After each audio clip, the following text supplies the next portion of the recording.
మీ destination ఏదైనా ప్రపంచంలో ఏ మూల ఉన్నా CN travel explore the world your way. This country can become rich with the proper use of tariffs.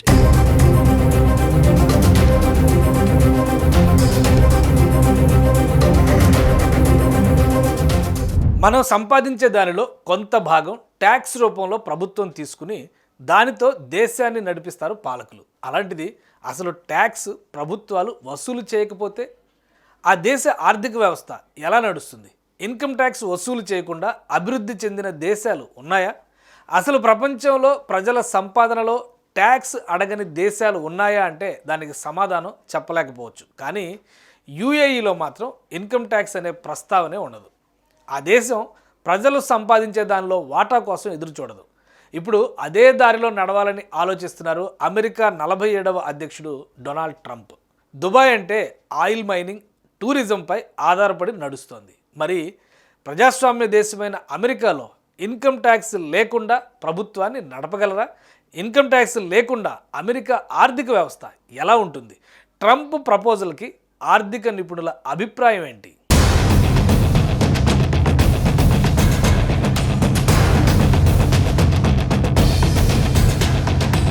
America first నినాదంతో పాలిస్తానని చెప్పిన డొనాల్డ్ ట్రంప్ అనూహ్య నిర్ణయంతో మరో సంచలనానికి తెరదీశారు. త్వరలో దేశంలో ఆదాయపు పన్ను రద్దు చేయాలని ట్రంప్ నిర్ణయించారు. ఈ మేరకు సంకేతాలు కూడా ఇచ్చేశారు.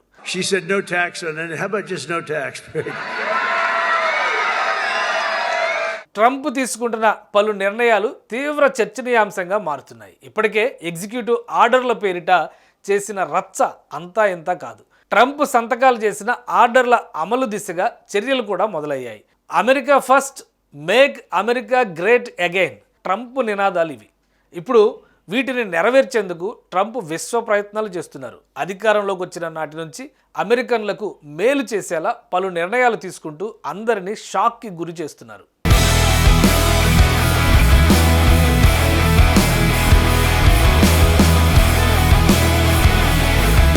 అమెరికన్లకు మేలు చేసేలా మరో కీలక నిర్ణయం తీసుకున్నారు ట్రంప్. అమెరికన్లకు ఇన్కమ్ ట్యాక్స్ నుంచి విముక్తి కలిగించేలా ప్రతిపాదనలు సిద్ధం చేశారు. ట్యాక్స్ ఎలిమినేషన్ పేరుతో ఎన్నికల ర్యాలీలో ట్రంప్ అమెరికన్లకు ప్రామిస్ చేశారు. ఇచ్చిన మాటని నిలబెట్టుకునేందుకు ప్రజలు స్వేచ్ఛగా ఖర్చు చేసి ఆర్థిక వ్యవస్థలోకి నిధుల ప్రవాహాన్ని పెంచేందుకే ఆయన ఈ ప్రతిపాదనలు చేశారని ఆర్థిక నిపుణుల అంచనా. అమెరికా ప్రజల్ని ధనవంతులు చేసే వ్యవస్థ పునరుద్ధరణకు ఇది తోడ్పాటు అందిస్తుందని ట్రంప్ అభిప్రాయపడుతున్నారు. ప్రస్తుతం అమెరికా ఆదాయంలో ఇన్కమ్ ట్యాక్స్ ద్వారా వచ్చే మొత్తం 37% వరకు ఉంది. ట్రంప్ ఐటీ రద్దు నిర్ణయంతో ఏర్పడే లోటుని భర్తీ చేయడానికి కస్టమ్స్ టారిఫ్లను వాడుకోవాలన్నది ప్రణాళికగా చెబుతున్నారు.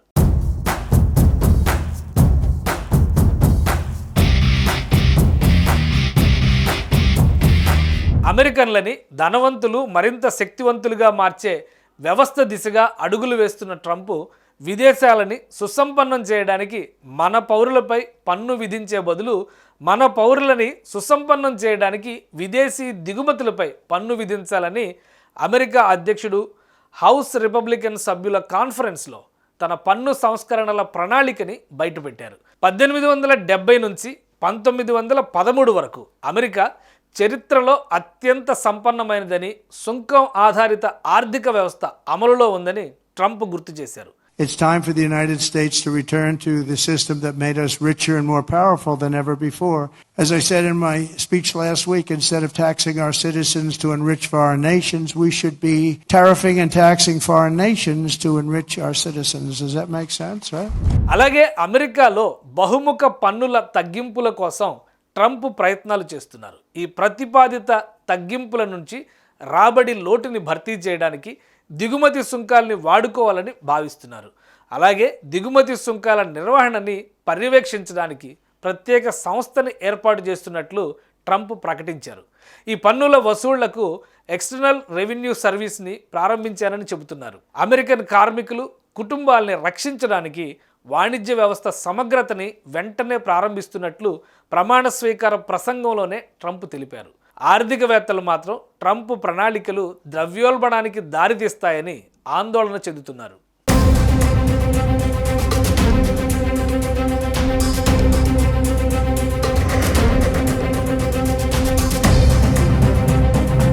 ఇక భారత్, చైనా, బ్రెజిల్పై అత్యధిక పన్నులు తప్పవని ట్రంప్ స్పష్టం చేశారు. చైనా భారీగా దిగుమతి సుంకాలు వసూలు చేస్తోందని, ఇక భారత్, బ్రెజిల్ తదితర దేశాలు కూడా ఆ విధానమే అనుసరిస్తున్నాయన్నారు. అన్నింటికంటే అమెరికా ప్రయోజనాలే ముందుండాలంటున్న ట్రంప్ ఇంపోర్టు ట్యాక్స్పై కన్నేసినట్లుగా హింట్ ఇచ్చారు.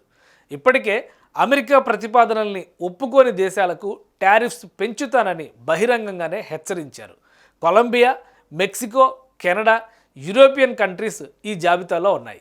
బ్రిక్స్ దేశాలు ప్రత్యేక కరెన్సీని తీసుకొస్తే 100% సుంకం విధిస్తామని గత డిసెంబర్లోనే ట్రంప్ హెచ్చరించారు. డాలర్ వినియోగం నిలిపేస్తే పరిణామాలు మరింత తీవ్రంగా ఉంటాయని హెచ్చరించారు.